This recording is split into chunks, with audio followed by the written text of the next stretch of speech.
Good evening, San Francisco, California. Thanks for joining me tonight on WWSW Channel 5 News. I'm here tonight to talk about a serious fast earth change that could face our city in the next couple of days. We have had a lot of quakes lately. I want to give you information about earthquakes so you know what to look for. An earthquake is when two pieces of the land bump into each other. This can cause the earth to shake. I have a special earthquake expert here with me today, all the way from New York City. Here is Daly Moline. Hi, I'm Daly Moline. Here is how earthquakes happen. Earthquakes happen when two plates of land smash together. This can make the ground shake. It can make a bad crack in the ground.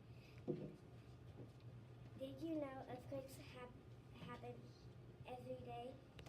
An earthquake can make buildings fall.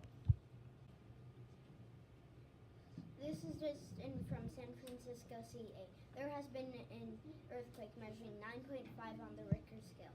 Gas lines are broken and starting to fire. Buildings have crumbled to the ground and roads have been cracked in half. As you can see, stay safe out there.